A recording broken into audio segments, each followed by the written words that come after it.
Hi guys, welcome back to my channel. Today I'm going to show you how you can configure a location apps permission on Windows 11.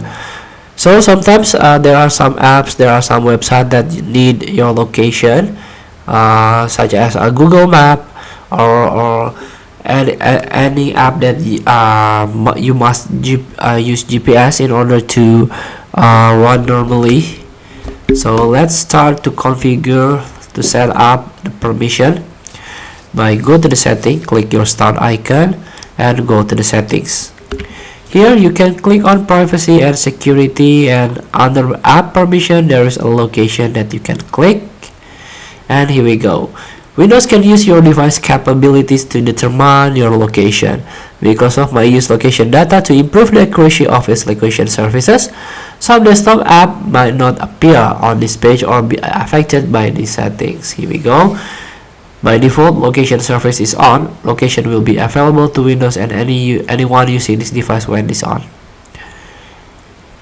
And here, if you break down let apps access your location, you can give the permission one by one or not give the permission, like camera, mail and calendar you can turn off or you can turn on, and weather, and this is the Microsoft Edge and so on.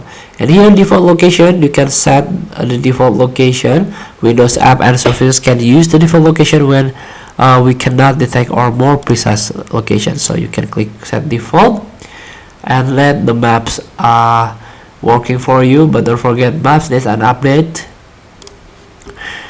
And here you can clear your location history. When device location is on, your location is stored and available for a limited time on this device. And you can by default location override is on. Allow app like remote desktop to set this device location, and this is your recent activity. There are total 63 requests that review location access from the last 7 days. The most recent access data is also captured in other section on this page.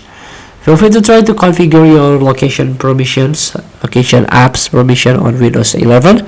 Thank you for watching. Don't forget to comment, like, and subscribe. Also click this button below. See you in the next video.